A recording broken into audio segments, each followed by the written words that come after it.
త్రేతాయుగంలో శ్రీరాముని అవతారంలో 14 సంవత్సరాలు కౌసల్యాదేవికి దూరమయ్యాడని, ద్వాపర యుగంలో దేవకి వసుదేవులకు అష్టమ సంతానంగా జన్మించాడు శ్రీకృష్ణుడు.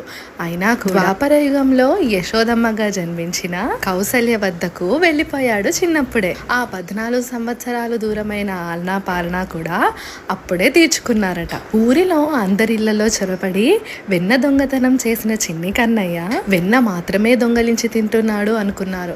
కానీ వాళ్ళ దోషాలను, పాపాలను వాళ్ళ ఇంట్లో వెన్న దొంగలించి పోగొడుతున్నాడని తెలుసుకోలేకపోయారు. గోవులను కాపాడి గోకులవాడయ్యాడు. గోవర్ధనగిరి ఎత్తి జనులందరినీ కాపాడాడు. కురుక్షేత్రంలో అర్జునుడికి రథసారథిగా మారి సత్యం వైపు నడిపాడు.